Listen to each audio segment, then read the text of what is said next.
Eu ainda sinto o cheiro daquela sala de aula, o cheiro de café velho e papel mofado que parecia impregnar a universidade de metodologias avançadas. Era o meu sonho, a promessa de um futuro brilhante que eu persegui com uma obstinação quase doentia. Eu me matei de estudar, noites sem dormir empilhadas umas sobre as outras, para chegar onde estava, e nunca imaginei que a minha queda viria pelas mãos de um homem pequeno, de óculos de aro grosso e um ego que preenchia o campus inteiro. Esse homem era o Dr. Elias. O Dr. Elias era uma lenda, pelo menos dentro do nosso círculo acadêmico de ciências sociais. Um intelectual renomado, autor de livros que eu tinha lido e relido antes mesmo de entrar na faculdade. Mas, por trás da aura de gênio, havia uma intolerância feroz, uma incapacidade de tolerar qualquer visão que divergisse em 1 milímetro sequer da sua.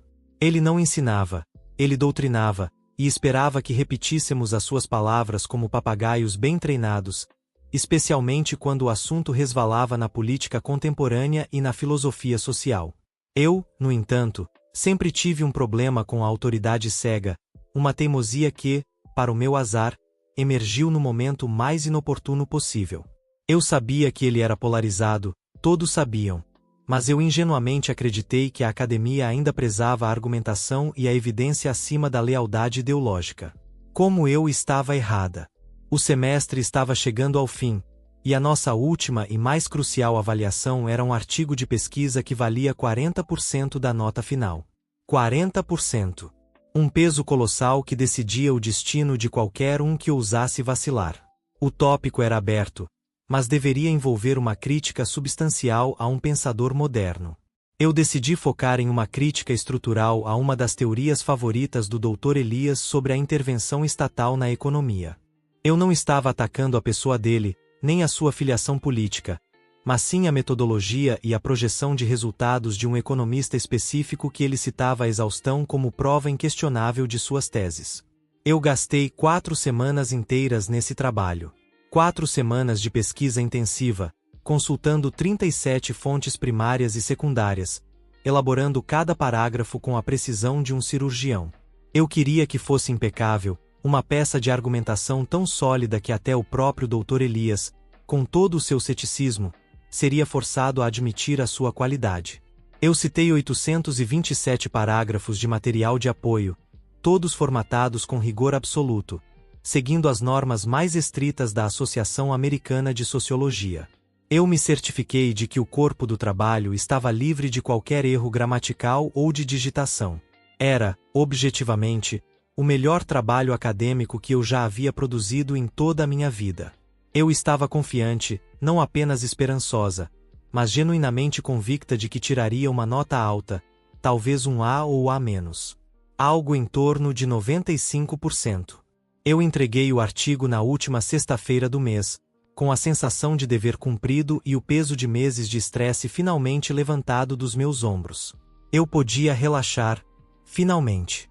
Eu me permiti 2 dias inteiros de descanso, algo raro na minha rotina, esperando ansiosamente pelo e-mail que notificaria a publicação das notas na plataforma online da universidade.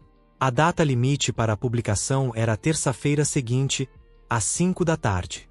Eu passei a tarde da terça-feira inteira checando o portal a cada 5 minutos, o nervosismo crescendo a cada ciclo. Eu tentei me distrair lendo, mas meus olhos corriam pelas palavras sem absorver o significado. O estômago estava embrulhado. Exatamente às 5:01, o e-mail chegou. A notificação simples, notas finais do curso PSYC 4020 publicadas. Minhas mãos tremeram quando eu cliquei no link. A página carregou lentamente, cada pixel se formando na tela parecendo levar uma eternidade. Eu respirei fundo, preparando-me para o sucesso, para a validação do meu esforço. E então, eu vi. Eu vi o número piscando em vermelho ao lado do meu nome, uma afronta digital que parecia gritar para mim. Eu tive que piscar 2 vezes, achando que a tela estava suja ou que meus olhos estavam me pregando uma peça. Não podia ser. Não havia como. 63%. Uma nota de reprovação. De menos. Abaixo do mínimo de 70% exigido para créditos de curso superior em nossa faculdade. Fallait. Eu perdi o curso. O mundo parou de girar. O ar sumiu dos meus pulmões e eu senti o chão da minha cozinha oscilar debaixo dos meus pés. Eu não reprovava em nada desde a 5ª série, e ali estava eu, com o meu futuro de pós-graduação sendo esmagado por um mero número. Eu olhei o histórico de notas. Em todas as outras avaliações, eu estava com notas acima de 85%. O peso da prova final tinha me derrubado de forma catastrófica. Eu cliquei no detalhe do artigo, procurando desesperadamente pelos comentários, por uma explicação, por qualquer coisa que justificasse uma nota tão abismal. O comentário do Dr. Elias era curto e cortante. A premissa fundamental é ingênua e politicamente motivada. O aluno falha em reconhecer a inevitabilidade das estruturas sociopolíticas abordadas. A análise é superficial e a conclusão é perigosamente otimista, beirando a irresponsabilidade acadêmica. O uso de fontes não compensa a falha de compreensão do material de base. Requer reavaliação total do paradigma. Não havia nenhuma menção a erros de formatação, a erros gramaticais ou a qualquer falha técnica. Ele não criticou as minhas evidências. Ele criticou a minha conclusão. Ele criticou a minha visão de mundo.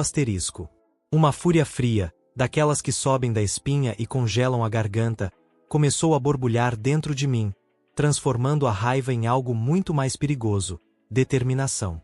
Eu senti cada batida do meu coração acelerar contra as minhas costelas, como se estivesse tentando escapar de uma prisão que eu mesma havia construído ao confiar no sistema.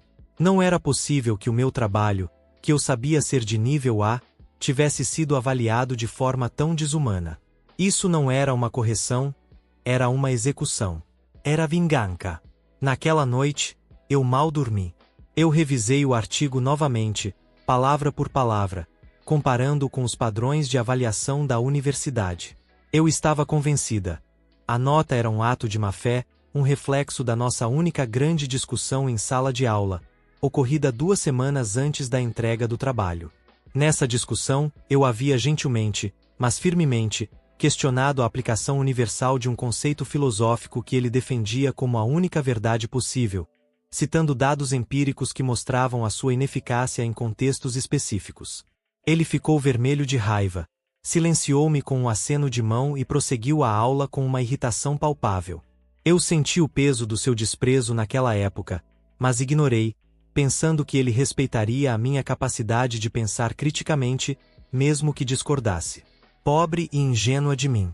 Na manhã seguinte, quarta-feira, eu fui à universidade com o meu artigo impresso e encadernado, a cópia original que eu havia mantido. Eu marquei um horário de atendimento com o Dr. Elias. A sala dele era um cubículo apertado, cheio de pilhas de livros antigos e um cheiro forte de incenso que tentava disfarçar o mofo. Ele me recebeu com a sua habitual postura professoral, sentado ereto atrás de uma mesa de carvalho maciço, os lábios apertados em um sorriso fino que nunca chegava aos olhos. Ah, o aluno sombra, ele disse, usando um pseudônimo que escolhi para proteger minha identidade na narração, imaginei que viria. As notas do PSYC 4020 são sempre um momento de reflexão para alguns. Eu coloquei o artigo na mesa, empurrando-o levemente em sua direção. Dr. Elias, eu gostaria de entender melhor a sua avaliação de 63% no meu trabalho final. A minha média no curso era de 88%. Essa nota me reprova e compromete seriamente o meu futuro acadêmico. Ele pegou os óculos e os colocou sobre o nariz, folheando as páginas lentamente, fingindo reler algo que ele já havia decidido. Sim, sim. Um trabalho ambicioso, eu admito. Muitas referências.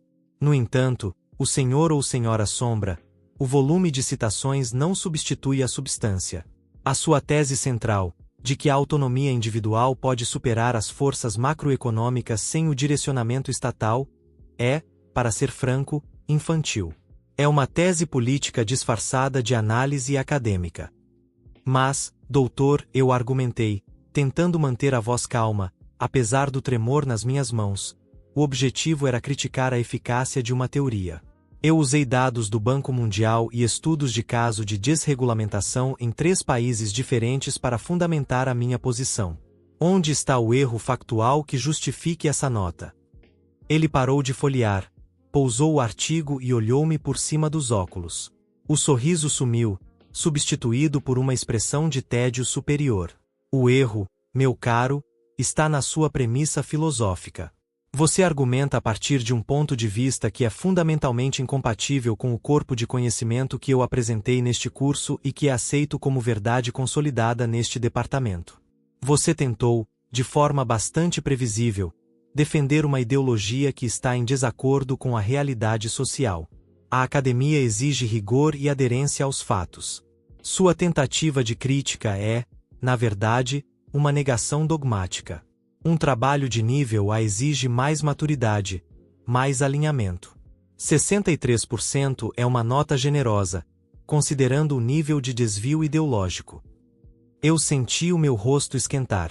O ar na sala parecia rarefeito. Ele tinha acabado de admitir, de forma velada, que a nota era uma punição pela minha divergência política. Então, o que eu estou entendendo, Dr. Elias, é que o meu trabalho foi reprovado não pela qualidade da pesquisa ou da escrita, mas porque a minha conclusão não agradou à sua orientação política pessoal. Ele riu, um som seco e condescendente. Não seja melodramático, Sombra. Eu avalio a qualidade do pensamento. E o seu pensamento, neste caso, é subdesenvolvido. Eu recomendo que você releia os capítulos do professor K. Talvez no próximo semestre, quando você refizer o curso, você aprenda a absorver a complexidade sem o viés juvenil. A nota é final. Não há margem para recurso. Minha decisão como professor da matéria é absoluta. Não há margem para recurso, repeti, absorvendo a crueldade daquelas palavras. Ele estava me bloqueando, me forçando a perder um semestre inteiro, e talvez um ano letivo, apenas para reafirmar a sua autoridade intelectual e punir a minha ousadia em discordar. Eu me levantei, sentindo um peso enorme nas costas. Eu olhei para ele uma última vez, e a minha voz saiu mais firme do que eu esperava. O senhor está cometendo uma injustiça que não se limita a mim, Dr. Elias. O senhor está abusando da sua posição. Ele apenas deu de ombros, voltando a ler um livro com a capa desgastada. A porta é por ali, Sombra. Tenha um bom recesso. Nos vemos em setembro. Eu saí daquela sala tremendo, mas não de raiva imediata, e sim de uma fria e calculista sensação de que a guerra havia sido declarada. Eu não ia me curvar. Eu não ia refazer o curso e dar a ele a satisfação de me ver humilhada. A minha vida não podia ser destruída por um professor mesquinho que confundia a cátedra com um púlpito político. Eu passei os próximos 3 dias em um estado de hiperfonco. A primeira coisa que fiz foi buscar outros alunos. O doutor Elias tinha fama de ser difícil, mas eu precisava de provas de um padrão de comportamento, não apenas de um incidente isolado. Eu comecei com a minha colega, Ana, uma estudante brilhante que havia se graduado no semestre anterior. Ela me contou sobre a sua própria experiência com o Dr. Elias em um curso de nível superior. Ele tentou me derrubar também, Sombra, ela me disse por telefone, a voz cheia de ressentimento antigo. Eu tirei um B- no meu trabalho de ética, não porque o trabalho fosse ruim, mas porque eu citei um autor que ele considerava ideologicamente suspeito. Eu consegui mudar a nota apenas porque apelei para o coordenador do departamento, mas isso me custou meses de dor de cabeça e ele me perseguiu em todos os seminários até o fim do ano. Depois, encontrei Lucas, um aluno que estava tentando entrar para o programa de doutorado e que havia se submetido a um teste oral com o Dr. Elias no ano anterior. Lucas me contou uma história de terror ainda mais reveladora. Ele me perguntou sobre a minha visão sobre a taxação de grandes fortunas. Eu dei uma resposta que equilibrava a justiça social com a viabilidade econômica, citando 4 economistas de diferentes espectros. Ele me chamou de covarde intelectualmente, e disse que eu não tinha o rigor moral necessário para o doutorado. Eu não passei no teste por causa disso. Ele me perguntou se eu estava disposto a reajustar as minhas crenças. Ele queria que eu mentisse ou concordasse com ele para poder avançar. As evidências se acumulavam. Eu coletei depoimentos de mais de 20 alunos, alguns atuais, outros formados, todos descrevendo o mesmo padrão: a punição acadêmica por divergência política ou filosófica. Um aluno relatou que foi penalizado em 10% na nota de apresentação oral simplesmente por usar um exemplo histórico que o Dr. Elias considerava uma simplificação reacionária. Outra aluna me mostrou um e-mail onde o Dr. Elias a advertia sobre o perigo de fontes que promovem o revisionismo cultural. Não eram avaliações acadêmicas, eram censuras ideológicas. Com essa pasta de evidências em mãos, eu tentei a via institucional. Eu marquei uma reunião com a coordenadora do departamento, doutora Helena. Eu fui com o meu artigo reprovado e os 20 depoimentos, esperando que a universidade, que tanto prezava a sua reputação de liberdade de pensamento, agisse rapidamente. A DRA. Helena era uma mulher séria, mas parecia exausta. Ela leu o meu artigo e os comentários do Dr. Elias. Ela folheou os depoimentos. A cada página, o semblante dela ficava mais sombrio. Sombra, eu entendo a sua frustração. Dr. Elias é difícil. Ele tem um estilo próprio. Ele é uma figura influente na universidade há 30 anos. Ele trouxe milhões de reais em bolsas de pesquisa. Ele é, infelizmente, intocável. Mas, doutora, eu fui reprovado injustamente.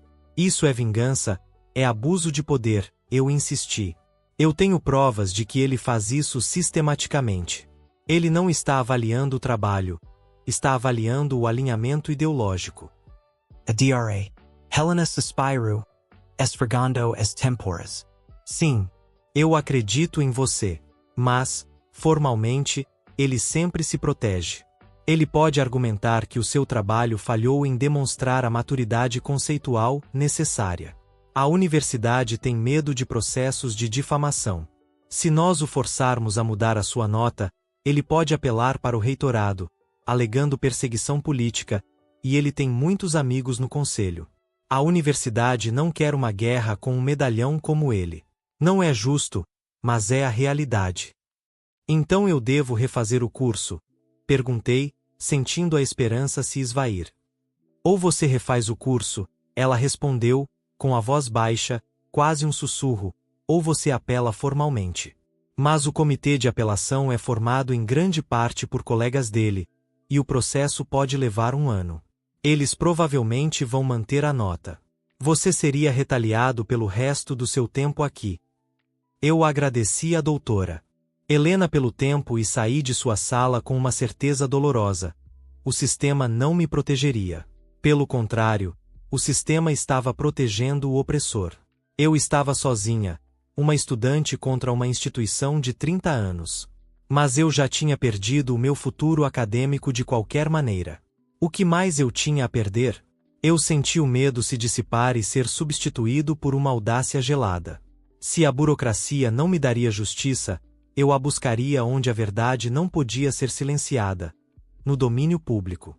A decisão de levar a história para a mídia não foi tomada de ânimo leve.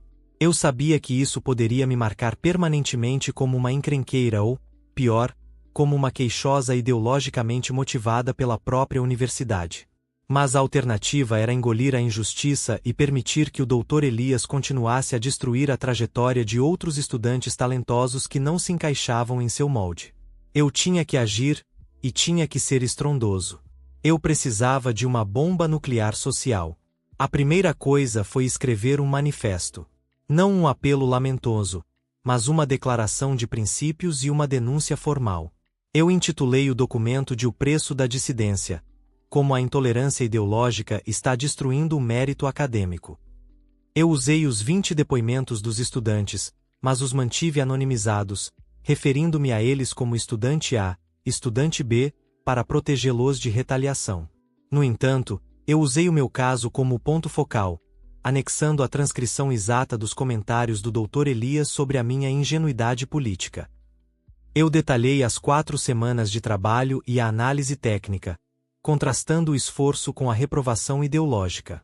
Eu sabia que precisava de 2 elementos cruciais: visibilidade e pressão. Eu precisava de uma demonstração física de apoio para mostrar que não era apenas uma estudante insatisfeita. Eu comecei a organizar um protesto silencioso. Eu usei grupos de estudo e redes sociais internas para espalhar a palavra. Eu fui extremamente cuidadosa com a linguagem, evitando qualquer menção a partidos políticos e focando unicamente na liberdade de expressão acadêmica e no fim do abuso de poder professoral. A resposta foi surpreendente. Em menos de 24 horas, mais de 200 estudantes confirmaram presença. Muitos deles tinham sido vítimas diretas ou indiretas do Dr. Elias ou de outros professores que agiam de maneira semelhante, mas tinham medo de falar. O meu manifesto deu voz a um ressentimento reprimido há anos. Nós marcamos o protesto para a próxima segunda-feira, ao meio-dia, em frente ao prédio da reitoria. Enquanto isso, eu comecei a bombardear os meios de comunicação. Eu procurei especificamente por repórteres investigativos e colunistas sociais que tinham histórico de cobrir escândalos educacionais. Eu enviei o manifesto completo por e-mail, juntamente com capturas de tela dos comentários do Dr. Elias sobre o meu trabalho e os trechos dos depoimentos dos outros estudantes. Eu sabia que o sensacionalismo venderia. O título do e-mail era direto: Professor reprova aluno por vingança política em universidade renomada, provas anexadas. A reação da mídia foi imediata. 2 canais de televisão locais e o principal jornal da cidade me ligaram dentro de 1 hora. Eles estavam famintos. A Universidade de Metodologias Avançadas raramente era vista sob luz negativa, e a história de um medalhão acadêmico abusando de seu poder para impor uma agenda política era ouro jornalístico. O repórter que se mostrou mais interessado, Marcos, era da TV Metropolitana, um canal conhecido por suas reportagens investigativas de alto impacto. Ele me ligou para confirmar os detalhes. Você tem certeza de que ele admitiu que a nota era devido ao seu ponto de vista, e não à qualidade do seu trabalho? Ele perguntou. Sim, eu respondi, a voz firme. Ele usou as palavras desvio ideológico, e disse que a minha tese era perigosamente otimista. Eu posso narrar a história em primeira pessoa para a câmera, se for necessário, e estou disposta a mostrar o meu trabalho para qualquer perito neutro em metodologia acadêmica. Marcos me disse que eles estariam lá na segunda-feira, com câmeras e microfones, prontos para a cobertura ao vivo do protesto estudantil. Ele me alertou: Sombra, quando a imprensa chegar, a universidade vai tentar te silenciar. Eles vão te difamar, vão dizer que você está fazendo isso por nota. Você precisa ser inabalável. Eu passei o fim de semana ensaiando o meu discurso, preparando-me mentalmente para o massacre. Eu estava prestes a jogar a minha carreira universitária em um vulcão, mas pelo menos eu levaria a injustiça comigo. Na manhã de segunda-feira, a tensão era palpável no campus. Às 11h30, o prédio da reitoria já estava cercado. Não apenas os 200 estudantes confirmados, mas quase 400 se reuniram. Eles estavam em silêncio, vestindo camisetas pretas e segurando cartazes que não eram políticos, mas focavam na ética acadêmica, mérito, não ideologia, o professor não é Deus, punição por pensamento crítico. Era um mar de preto e branco, um protesto silencioso que parecia gritar mais alto do que qualquer manifestação ruidosa. As vans da TV Metropolitana e de mais 2 emissoras estavam estacionadas na rua principal, seus repórteres a postos, ajustando os microfones e as câmeras. O Dr. Elias, alheio à tempestade que se formava, estava programado para dar uma palestra sobre a crise da razão às 14h, no auditório principal. O tempo estava correndo. Ao meio-dia em ponto, o protesto estava no seu auge. O silêncio era ensurdecedor. Foi nesse momento que Marcos, da TV Metropolitana, se aproximou de mim com a câmera no ombro. Sombra, estamos ao vivo. Conte a sua história. Comece pelo momento em que você viu a nota. Eu olhei diretamente para a lente da câmera, sentindo o peso de milhares de olhares sobre mim. Eu não gaguejei. Eu falei com a calma e a precisão de quem estava contando a verdade que havia sido reprimida por muito tempo. Eu trabalhei 4 semanas no meu artigo final. 4 semanas de pesquisa intensiva, com mais de 30 fontes acadêmicas. Eu estava buscando um A. Em vez disso, recebi uma nota de reprovação, um D-. Eu comecei, a voz embargada, mas firme. Eu descrevi a confrontação no gabinete do Dr. Elias, e usei a sua própria terminologia. O Dr. Elias não criticou a minha metodologia ou a minha gramática. Ele criticou a minha premissa filosófica. Ele me disse que eu falhei por causa do meu desvio ideológico, e que eu precisava de mais alinhamento. Isso não é academia. Isso é censura. Isso é abuso de poder por vingança. Eu então levantei o manifesto, acenando com ele na frente da câmera. Eu não sou a primeira. Eu tenho mais de 20 depoimentos de outros estudantes que foram punidos, humilhados e tiveram suas carreiras ameaçadas por discordarem das opiniões políticas deste professor. O Dr. Elias transformou o nosso departamento em um tribunal ideológico, e a universidade está ciente disso e se recusa a agir. A minha nota não é apenas a minha nota, é um símbolo de que, nesta universidade, o pensamento crítico é punido se não estiver de acordo com a visão de um único homem. Eu não vou refazer o curso. Eu exijo uma investigação externa e imparcial sobre o padrão de comportamento deste professor.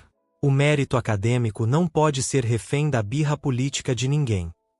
A transmissão ao vivo durou quase 10 minutos. Assim que o repórter me agradeceu, o caos começou. De repente, o Dr. Elias apareceu na porta do prédio da reitoria. Ele estava sendo escoltado por 2 membros da segurança da universidade. Ele estava lívido. Seu rosto estava pálido e ele gritava, tentando se fazer ouvir acima do burburinho da multidão. Isto é uma farsa. Isto é uma conspiração política de estudantes irresponsáveis. Isto é difamação. Ele berrava, apontando o dedo diretamente para mim. Os repórteres, que estavam embalados pelo drama, viraram as câmeras para ele. Dr. Elias, o que o senhor tem a dizer sobre as alegações de que o senhor reprovou este aluno por motivos ideológicos? Perguntou um repórter do jornal local. O Dr. Elias perdeu o controle. Este aluno não tem o rigor intelectual necessário. Ele está buscando notoriedade. Ele tem uma agenda política extremista e está tentando manipular a opinião pública. As alegações são patéticas e eu vou processá-lo por calúnia. Eu sou um acadêmico de renome. Aquele momento foi a sua ruína. Ao invés de emitir uma nota formal e profissional, ele se comportou exatamente como o tirano que eu havia descrito. O fato de ele ter me chamado de extremista e irresponsável ao vivo, enquanto 400 alunos assistiam em silêncio, apenas confirmou a sua natureza vingativa. A universidade entrou em modo de crise total. Em menos de 1 hora, recebi um e-mail de emergência da reitoria, pedindo uma reunião imediata. A repercussão na mídia local foi instantânea e violenta. As notícias estavam em todos os portais. A frase "professor humilha aluno por discordância política" estava em destaque. Eu fui à reunião com meu advogado, que eu havia contratado discretamente na semana anterior, antecipando a necessidade de proteção legal. Na sala de reunião estavam o reitor, o chefe do departamento e a doutora Helena. Eles estavam agitados, suando e visivelmente apavorados com o dano à imagem da instituição. O reitor, um homem que eu nunca havia visto fora de cerimônias formais, falou primeiro, com uma voz forçadamente calma. Sombra, nós apreciamos a sua paixão pela justiça. Entendemos que houve um mal-entendido grave na avaliação do seu trabalho.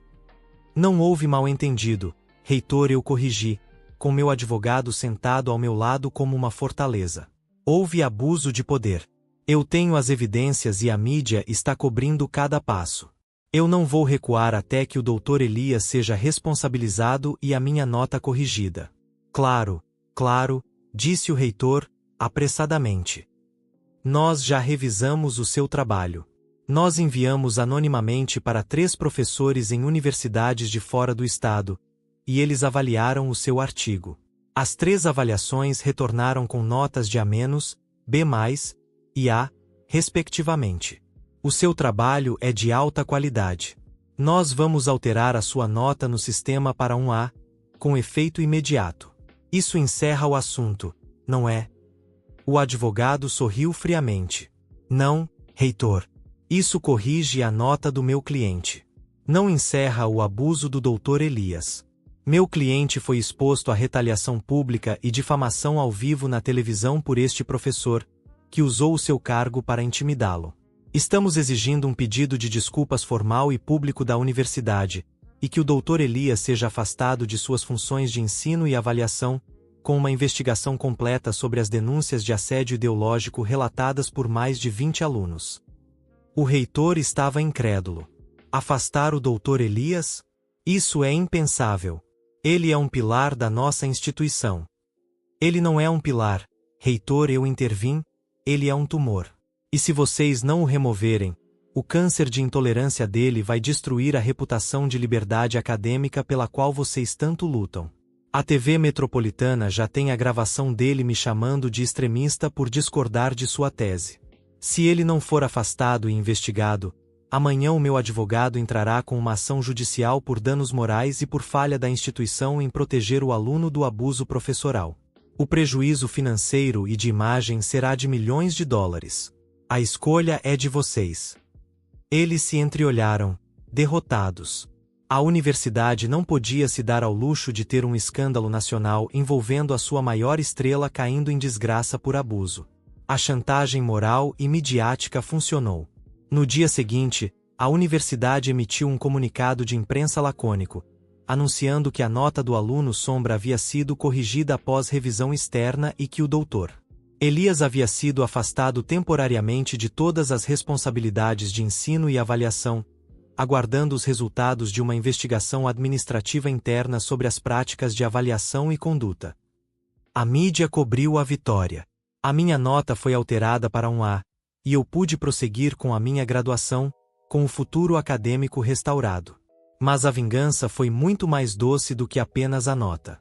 A investigação administrativa, forçada pela pressão pública e pelos depoimentos robustos que eu entreguei, foi implacável.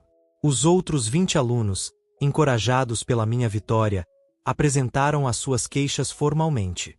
Descobriu-se que o Dr. Elias havia sistematicamente reduzido notas de dezenas de alunos com base em critérios não acadêmicos ao longo de anos. Em menos de 2 meses, o Dr. Elias não foi apenas afastado, ele foi demitido.